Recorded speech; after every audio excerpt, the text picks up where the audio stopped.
Hola, ¿qué tal? A nombre del Colegio de Empresarios les doy la más cordial bienvenida. El día de hoy vamos al tema número 4 y la sesión número 4. Vamos a hablar acerca de la Constitución Política de los Estados Unidos Mexicanos.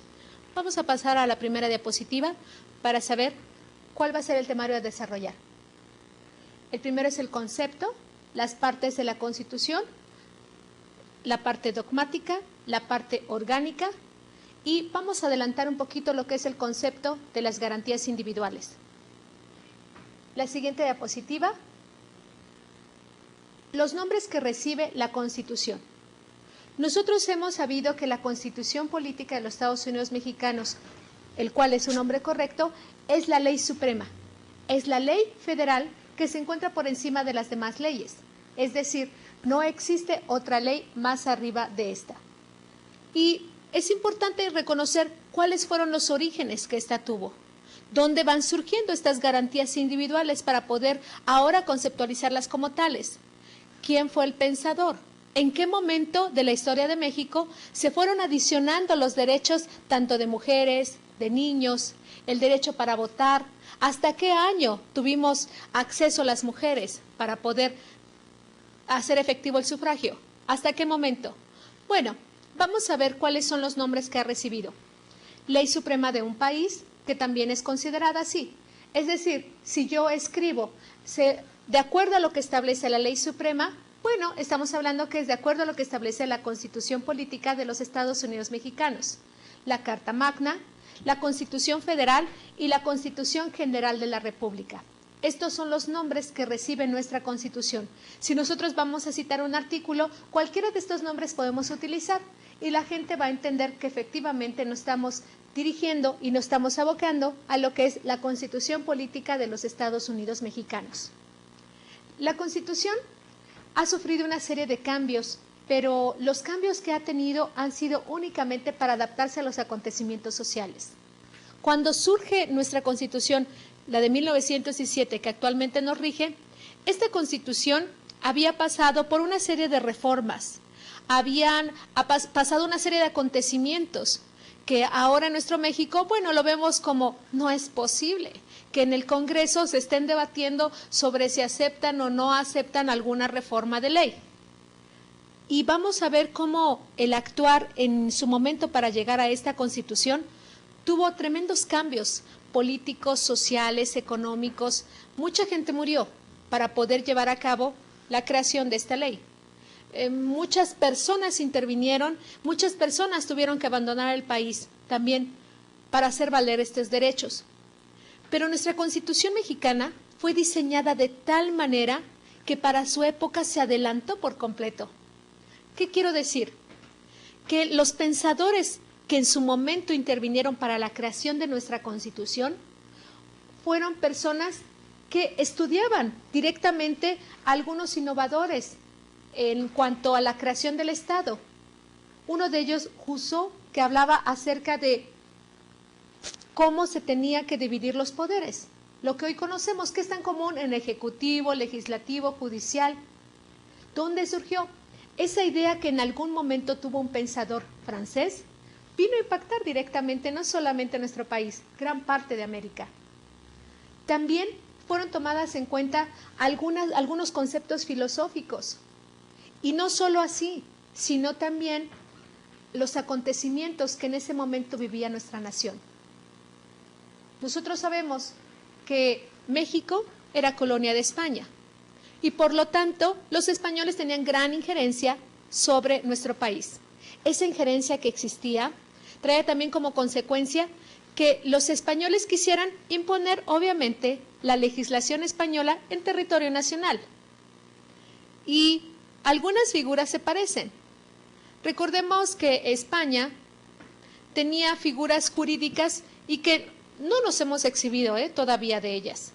Existen algunas otras figuras jurídicas que nos han importado de España. Un ejemplo de ellos es la guardia y custodia compartida. En México no existía eso. Los niños viven o con la mamá o con el papá, pero no pueden vivir con ambos. Es decir, un año viven con uno y un año viven con el otro y se lo van intercambiando. y puede intervenir quizás hasta un psicólogo para que decida el psicólogo, un tercero, con quién está mejor, si con melón o con sandía, con mamá o con papá. Esta es una de las figuras que España también nos ha importado.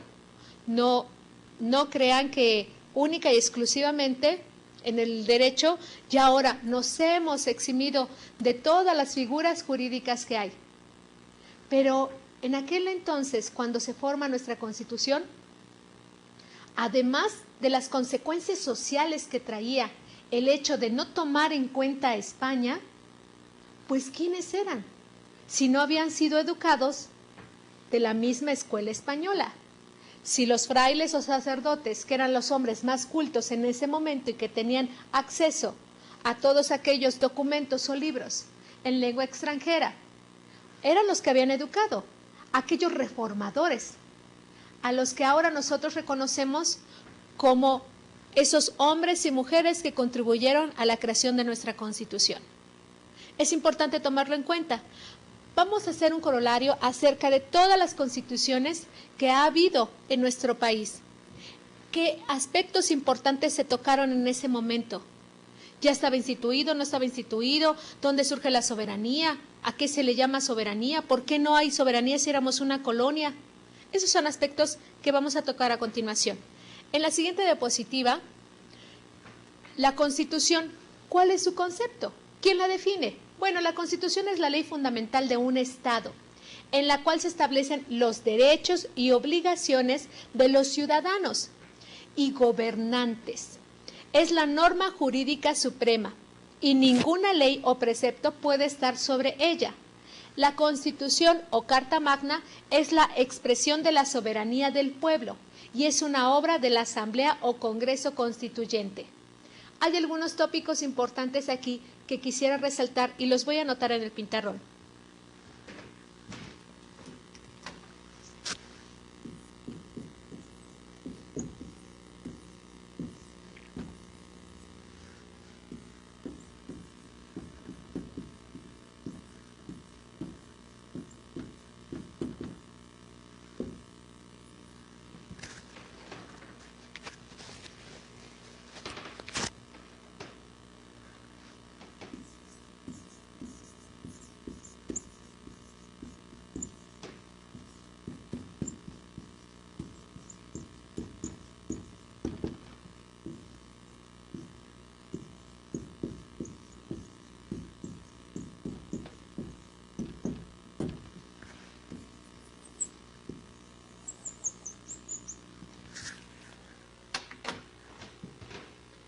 Los tópicos que se tocan en esta definición son Estado como ese ente jurídico creado por el derecho.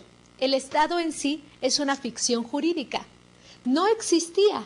No decía, sí, mira, aquí está el Estado mexicano. Mucho gusto, encantada de conocerlo. Y este es el Estado estadounidense de Norteamérica. Mucho gusto. No, simple y sencillamente es una creación, una ficción jurídica. El hombre crea este ente jurídico y le da forma. Y las personas intervienen en este ente jurídico y a ellos se les llama gobernantes.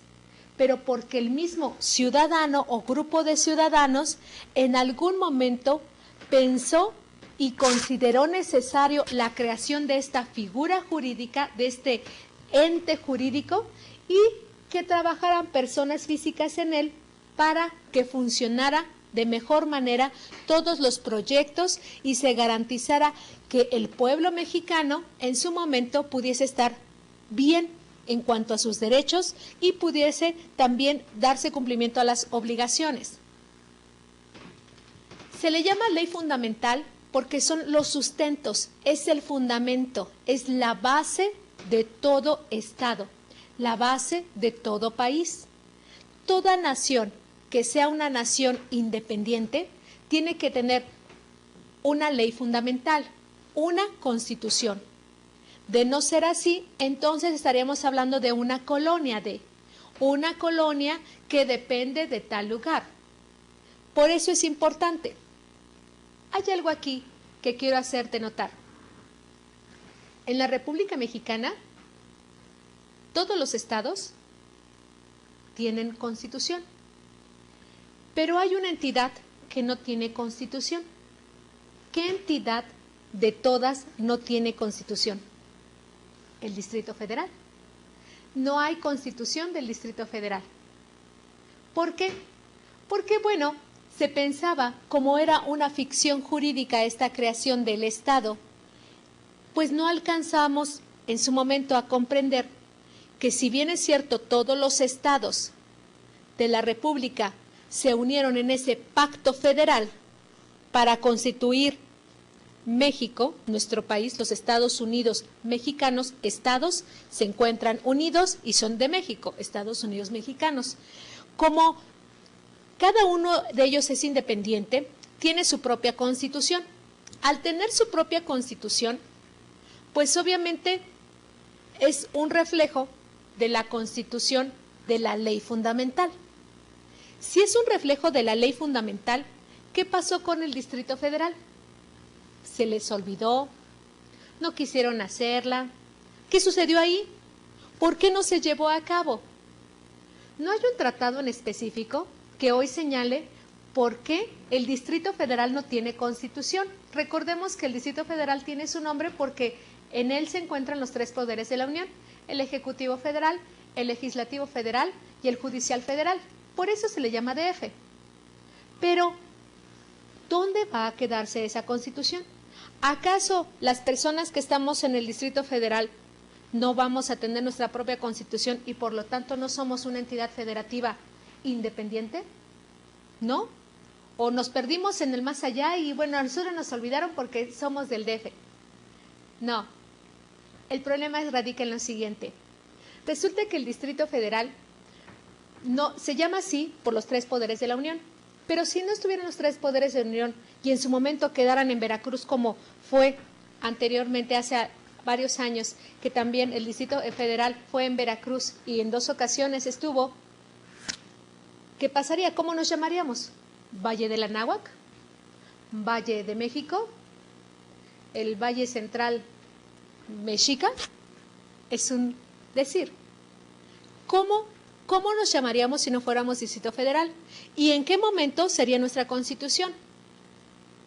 Es importante tomarlo en cuenta que al momento de crear el Estado, si bien es cierto que no se pensó en una Constitución, fue porque se aplicaba la ley federal en el Distrito Federal. Entonces, existe una contradicción. Si el Distrito Federal es zona federal, ¿porque se aplicaban únicamente leyes federales? No, solamente que ahí existió esta confusión. Resulta que al llamarse Distrito Federal se aplicaban las leyes federales. ¿Por qué? Porque se aplicaban de manera supletoria para todas las demás entidades. Pero sí hemos tenido legislaciones y legislaciones exclusivas para el Distrito Federal. Es así que tenemos un código penal, un código civil, de tal manera que sí hay legislación para el Distrito Federal, pero nuestra Constitución hoy todavía se encuentra dirimiéndose. Pronto. Otro de los aspectos que voy a tomar es la soberanía. La soberanía radica esencialmente en el pueblo.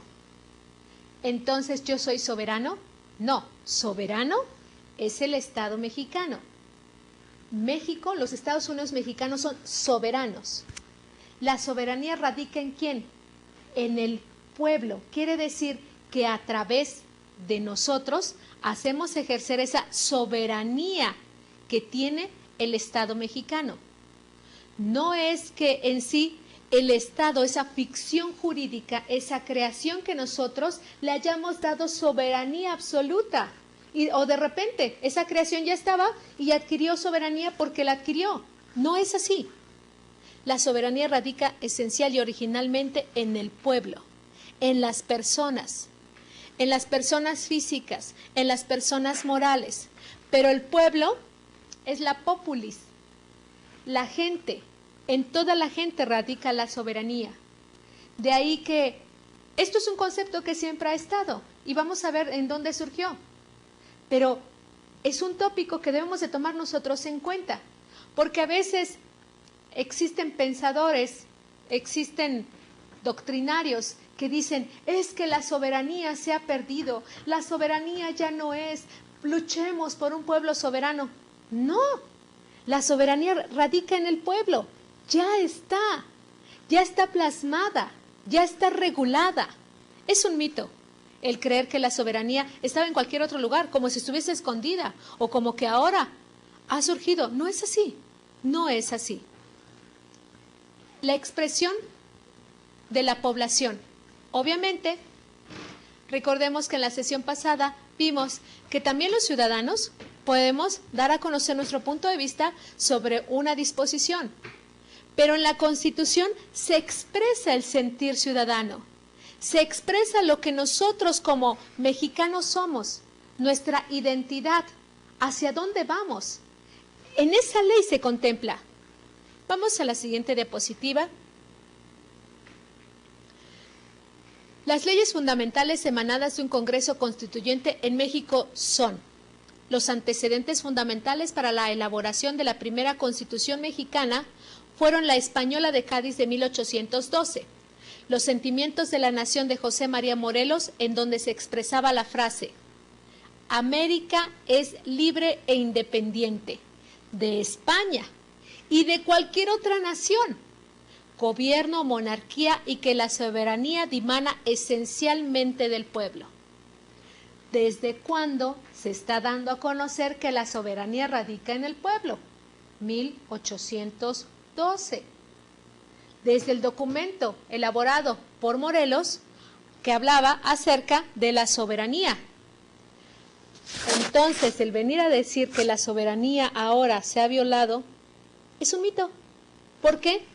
Porque este hombre, José María Morelos, cuando hace este documento, expresa la independencia de América, no solamente de México. ¿Saben ustedes los alcances que esto tuvo? ¿Saben ustedes el impacto que tuvo de este hombre que fue educado en la cuna española y de repente diga, no, América es independiente de España? ¿Qué problema y qué conflicto traía? Y mi pregunta es, ¿todos los mexicanos comprendían en ese momento la profundidad de sus palabras? ¿Todos los mexicanos estaban conscientes en ese momento que Morelos estaba haciendo una declaración de independencia no solamente para esta nación, sino para el resto de las naciones? ¿Realmente comprendían la profundidad, las consecuencias, y que hoy en nuestros días sea tan común decir, sí, el pueblo mexicano es soberano? Sí, pero en ese momento venía un shock. En ese momento la corona española no podía perder a México. ¿Cómo vamos a perder una de las colonias? Pero ¿cómo se atreve este hombre a decir que además no solamente México, sino toda América?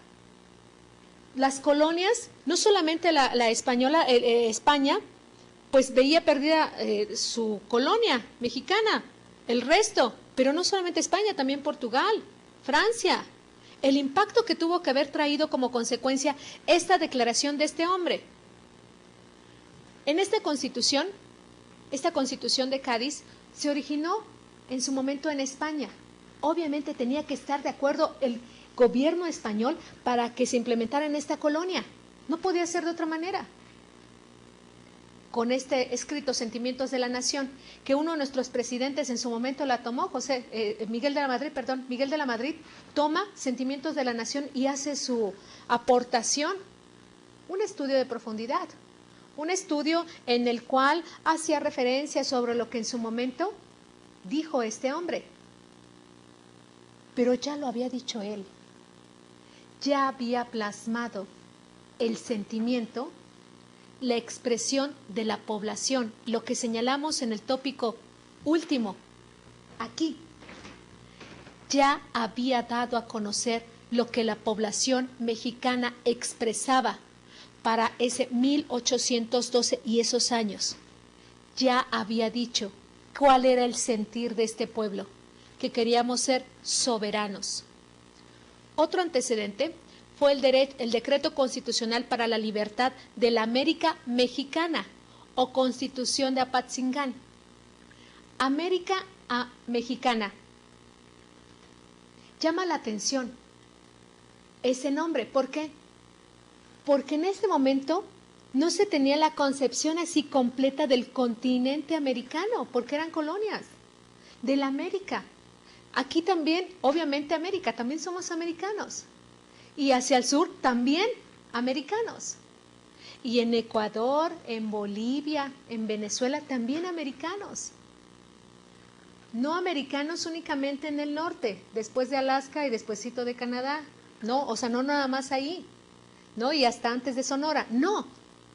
Sino América, o sea, América mexicana. Entonces sería América peruana, América boliviana, América venezolana, América argentina. Eso es importante tomarlo en cuenta. ¿Por qué? De ahí que tengamos Estados Unidos mexicanos, pero ya no México, Estados Unidos americanos de México, no. Vamos a la siguiente diapositiva. El Acta Constitutiva de la Federación y la Constitución Federal de los Estados Unidos Mexicanos de 1824. En ella se descarta todo tipo de legislación extranjera y se proclama el ejercicio absoluto de la soberanía y la autodeterminación. Vemos aquí cómo ya cambió el nombre. Para 1824 ya no era América Mexicana, ya toma su nombre. Y algunas personas les preguntan, oiga, ¿cuál es el nombre completo de este país? México. No, desde 1824 son los Estados Unidos Mexicanos. Y además es un acta constitutiva de la federación y existe una constitución federal. Quiere decir que es una constitución para toda la federación, para todo el territorio. Ya existía desde este momento. Cambia su nombre. No es América nada más para los americanos, América para los mexicanos, América para algunos otros. No. Bueno, tan es así que hasta hay un equipo de fútbol, ¿no? Que es igual a este continente. En ella se descarta otro tipo de legislación extranjera. Recordemos que la de Cádiz ya tenía impregnada ese sello español, porque los españoles la habían creado. Pero aquí, única y exclusivamente, fueron mentes mexicanas. Si bien es cierto que en ese momento existían extranjeros en nuestro país, sí es verdad. Que también existían criollos, sí es verdad. Que también todavía existían algunos ahijados de algunos sacerdotes que, bueno, no que fueran sus hijos, ¿verdad? Ahijados que habían nacido aquí y ellos eran españoles con alguna mujer indígena, pues obviamente ya no había esa esencia de la corona española. Ya no había. Ya tenía su nombre. Entonces, desde 1824, los Estados Unidos mexicanos se llama así. Hay un pacto federal, reconocen a una federación. Ya no se reconoce una colonia. Eso es importante. Dirán, bueno, ya a mí qué me importa, en 1824, que haya sido el siglo pasado, antepasado, realmente tiene sin cuidado. Sí nos debe de importar. ¿Por qué? Porque si nosotros conocemos esta parte, nosotros sabremos que cuando viene un idealista, un ideólogo, un político, o cualquier otra persona, hasta un abogado, a venir a decir que ahora va a redescubrir alguna forma de pensar, ya estaba escrito, ya estaba. Otro de los puntos importantes, dio vida en México al federalismo. Entre sus disposiciones figuran las siguientes: la soberanía reside esencialmente en la nación. Vamos a pensar, ¿qué diferencia habrá entre nación y población? ¿Cuáles pudiese ser? ¿Una nación incluye a un gobierno y a una población? Y entonces, si no hay pueblo, no hay nación. ¿O cuál será la diferencia entre una y otra? La población es ese grupo de personas que va a vivir en un lugar determinado. Pero la nación, dice, nosotros formamos parte de esta nación. ¿Por qué? Porque hay un gobierno, porque hay una cultura, porque hay unas disposiciones legales que acatamos. La nación mexicana la constituyen todos los estados. Y todas las culturas que ellos emanan, la lengua también, las tradiciones también, también eso implica formar parte de esta nación, no solamente la población mexicana. Siguiente punto, se constituye una república representativa popular federal. Se vuelve a tomar este concepto de popular, de la populis, de la población, que en su momento Roma había tomado como la populis, el pueblo. Y no era el pueblo porque la populis era, ay, sí, vamos a considerar a las demás personas como parte del pueblo. No, la populis era el pueblo. O sea, gente que no tenía mayor importancia. Pero ¿cómo se va transformando también este tópico? Que al paso de los años se constituye como una república representativa de ese pueblo mexicano. Pero además es federal, que están unidos todos los estados. Ya no hay división, ya no que se haya vendido el norte o el sur, o que simple y sencillamente ya un estado ya no pertenezca. Hay esa identidad nacional. Otra de los tópicos importantes para 1824, la división de los poderes, legislativo, ejecutivo y judicial, ya estaba determinada. Ya teníamos un Congreso, ya había legisladores desde ese entonces. Y yo no sé si se hayan comportado los legisladores como en los tiempos actuales, algunos hemos visto, ¿no? Que van, se agarran, si no, yo tú. O el ejecutivo, ya había un ejecutivo. Esa investidura presidencial que conocemos, esa investidura presidencial que está señalada en nuestra Carta Magna. No intento de ejecutivo, el ejecutivo bien puesto. El Poder Judicial, una Suprema Corte de Justicia de la Nación, ya existía. Quiero comentarles, Benito Juárez fue presidente de la Suprema Corte de Justicia de la Nación. Y es importante porque hemos tenido presidentes en la Suprema Corte de Justicia destacados, estudiosos, hombres y mujeres que realmente han contribuido en el Poder Judicial Federal. Esperemos ver pronto también a una mujer ocupar la presidencia de la Suprema Corte de Justicia de la Nación. Sería sumamente importante. ¿Por qué? Porque impactaría. Si el Ejecutivo en algunas otras naciones está a cargo de una mujer, claro que el judicial podría estar a cargo también de una mujer. Vamos a la siguiente diapositiva. También se señalaba que la religión católica es la única oficialmente autorizada. ¿Saben ustedes la persecución entonces que tuvieron todas aquellas personas que no creían en la religión católica? Hoy en día es muy fácil decir, ay, bueno, no, es que él no es católico, no, es budista, ah, bueno, está bien. Ah, no, él es cristiano, ah, pues está bien, lo respetamos, y hay que respetar. Él no cree en nada, gracias a Dios es ateo, ¿no? Entonces, ¿no creen o sí creen? Pero en ese momento la religión católica únicamente se tenía que profesar y se respaldó durante constituciones venideras. ¿Por qué? ¿Por qué la religión católica? ¿De dónde va a surgir? Ah, bueno, pues resulta que si ustedes recordarán bien en sus clases de historia, que únicamente el Papa, con la venia del Papa, se coronaban, obviamente, hombres o mujeres como reyes y soberanos.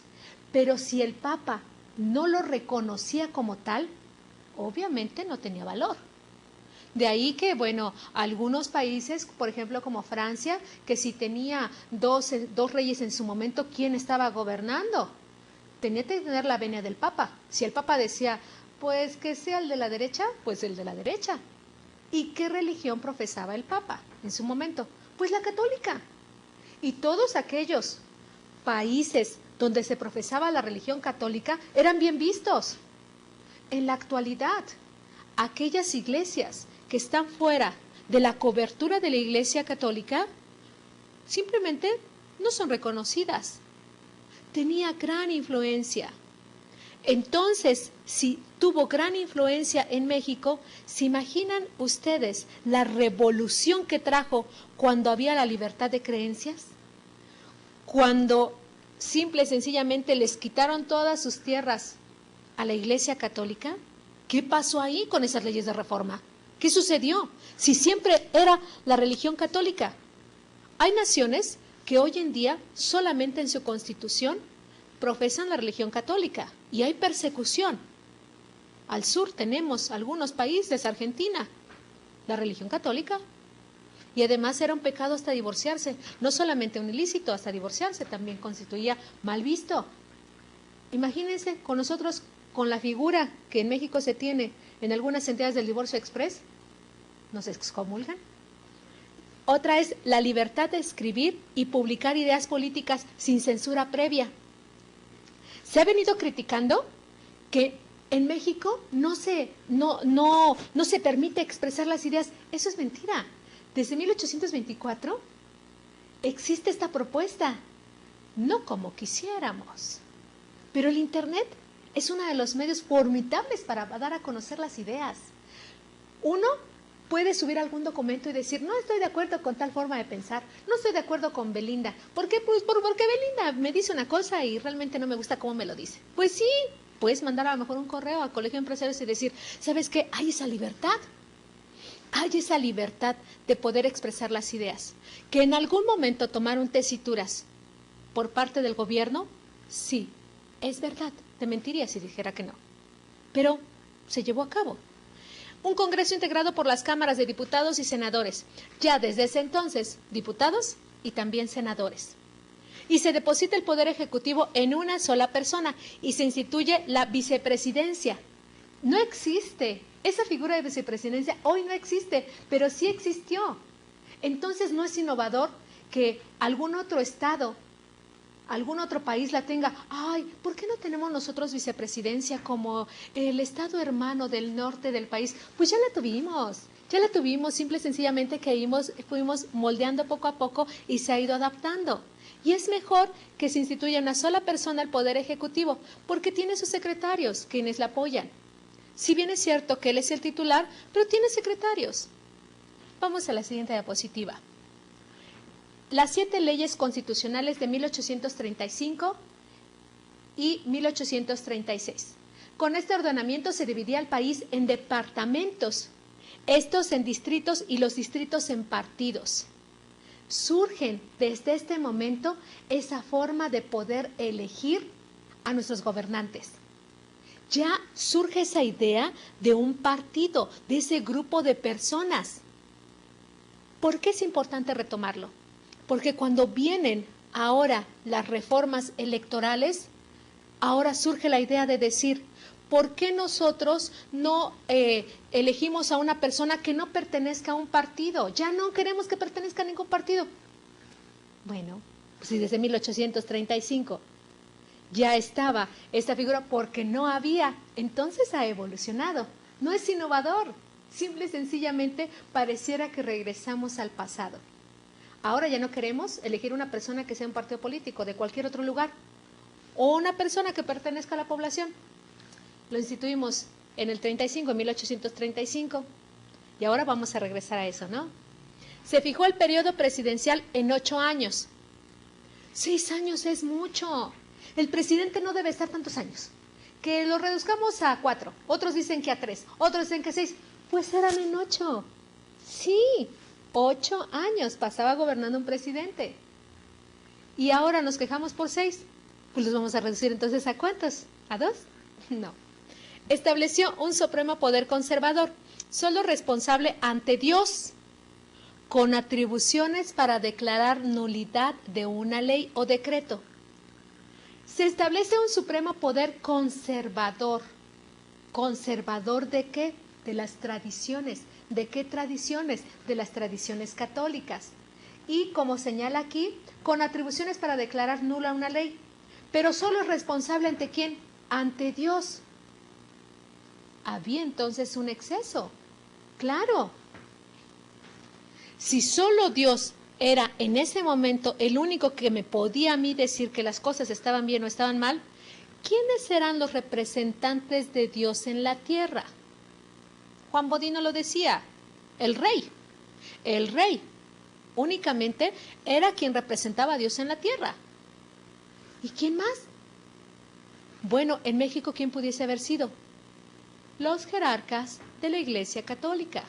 ¿Qué sucedió en esos años?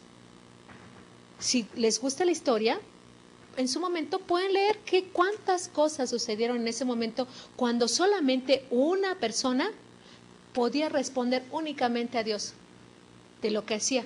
Y mientras tanto nosotros nos seguíamos esperando, o los antepasados seguían esperando. ¿Qué es lo que pasaba?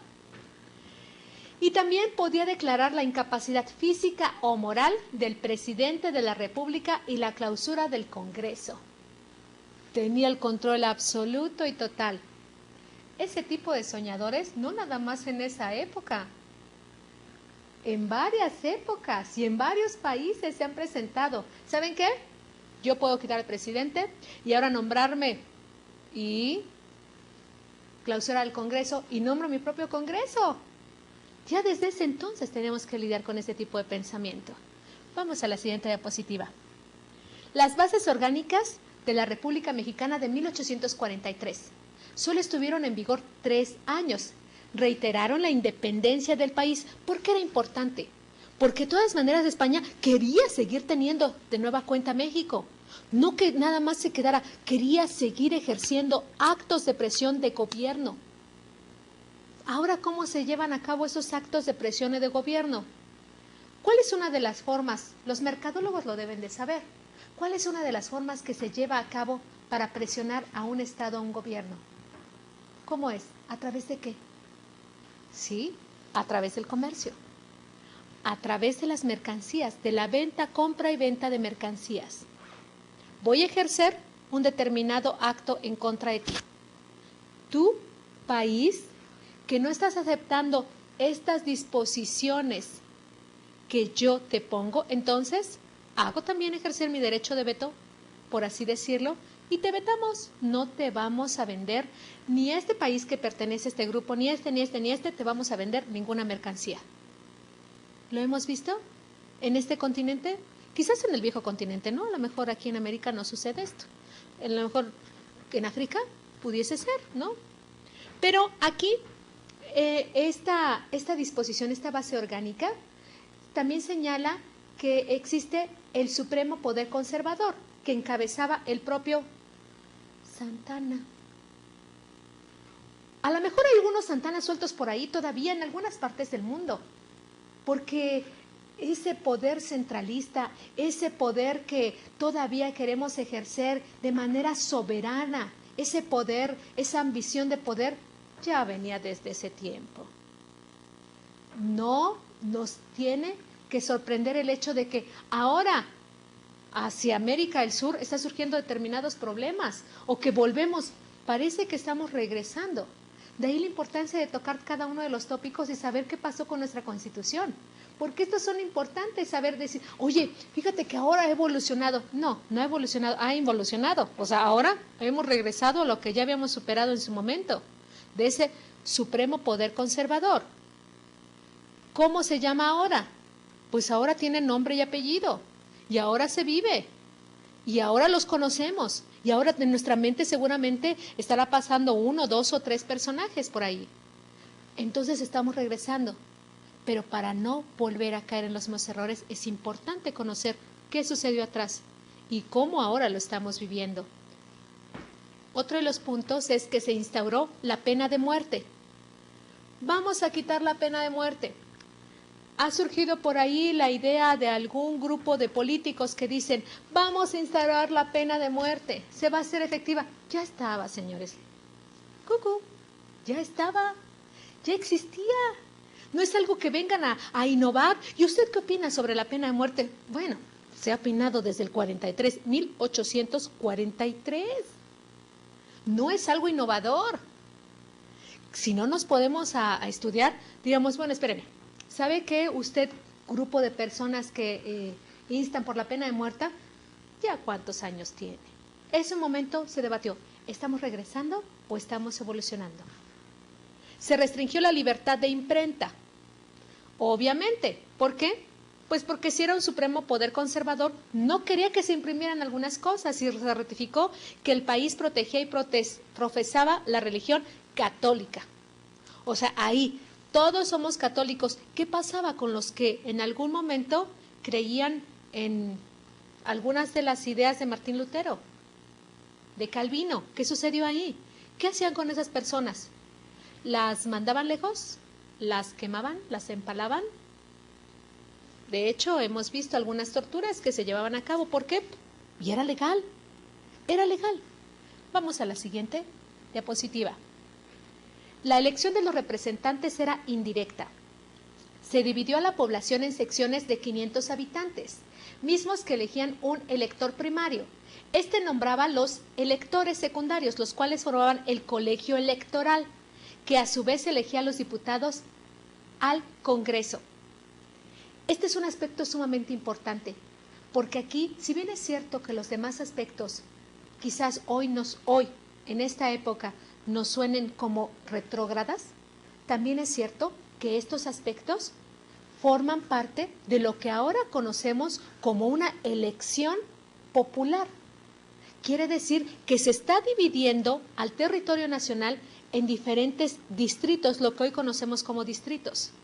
Diputado federal del distrito 1, diputado federal o candidato por el distrito 2, por el distrito 3, por el distrito 4, el distrito 5, y así se va dividiendo constantemente toda la República Mexicana, pero desde ese momento ya empezaba esa división y había un colegio electoral, un grupo que conformaba ese colegio electoral.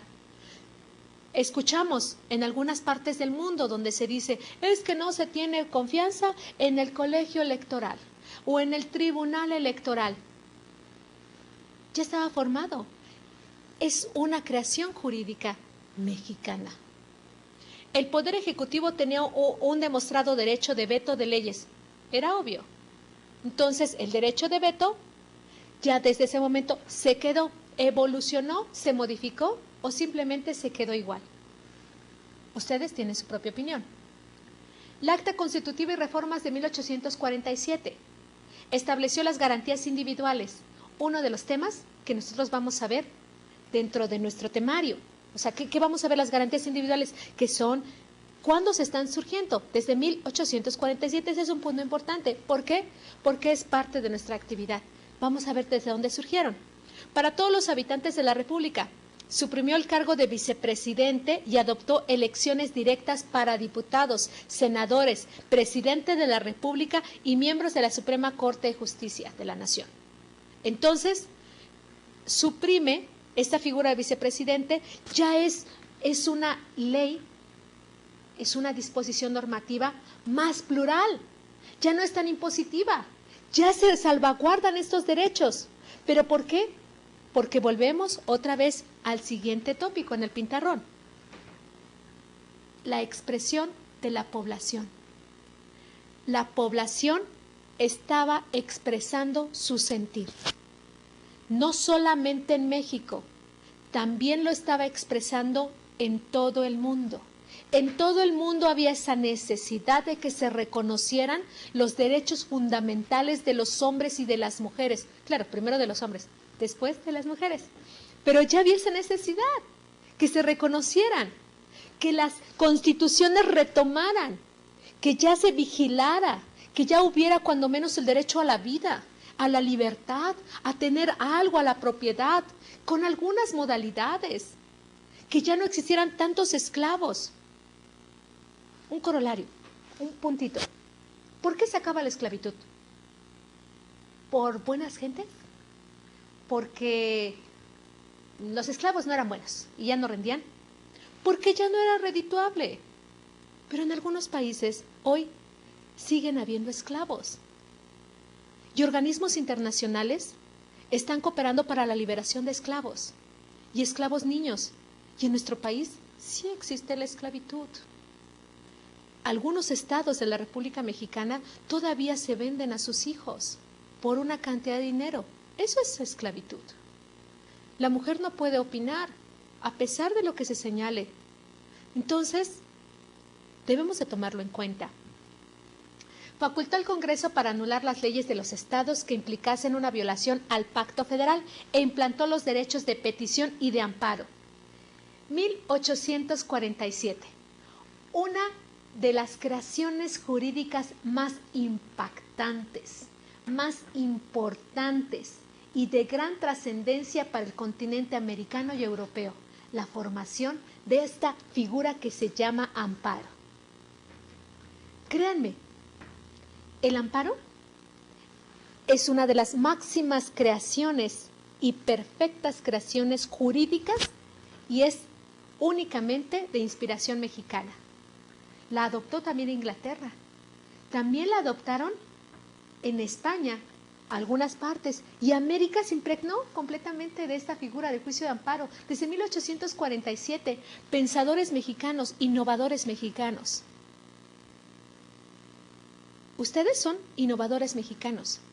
Esta forma de poder aprender y capacitarse están innovando este país. Están moldeando la estructura de este país. Si en 1847 se hizo una forma que nuestra Constitución de 1917 actual se está implementando, claro que podemos hacer. Claro que podemos crear formas jurídicas que impacten no solamente esta nación, que impacten todo el continente, que impacten continentes enteros y que trascienda en generaciones venideras. Claro que se puede. ¡Ya lo hicimos! Solamente hay que retomarlo de nueva cuenta. Vamos a la siguiente diapositiva. La Constitución Federal de los Estados Unidos Mexicanos de 1857.